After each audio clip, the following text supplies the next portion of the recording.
How big is the number 2 to the power 256? This question comes up in cryptography, where people might describe a protocol as having 256-bit security, which means an attacker would have to run on the order of 2 to the 256 operations if they wanted to break whatever the protocol is, let's say stealing some information, using only brute force. Let's see if we can get an intuitive feel for the sheer size of this number. So 2 to the 256 is the same as 2 to the 32 multiplied by itself 8 times. And 2 to the 32 is about 4 billion. Still very big, but something we can maybe wrap our minds around. The GPU on your computer can let you run a whole bunch of computations in parallel very quickly. And if you were to specially program a GPU to run, say, a cryptographic hash function over and over, a really good one might be able to do around 1 billion hashes per second. So imagine cramming your computer with extra GPUs so that it can run 4 billion hashes per second. Next, picture 4 billion of these GPU-packed machines.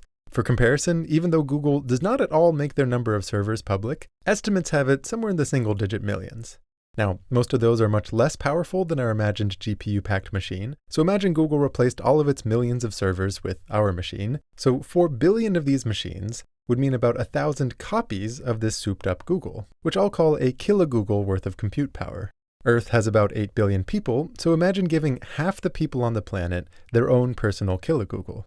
And then imagine 4 billion copies of this Earth. The Milky Way has something like 100 billion to 400 billion stars. It's not known exactly. So here you might imagine a full 1% of all the stars in our galaxy having a copy of this Earth, where half the people on that Earth have their own personal kilogoogle. Next, imagine 4 billion copies of this galaxy, and we'll call this your gigagalactic supercomputer, running about 2 to the 160 hashes every second.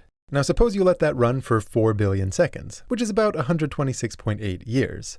4 billion times that is 507 billion years, or around 37 times the age of the universe. So even if you were to have your GPU-packed kilogoogle per person multiplanetary gigagalactic computer guessing numbers for 37 times the age of the universe, it would have only a 1 in 4 billion chance of running the hash that happens to break a given protocol.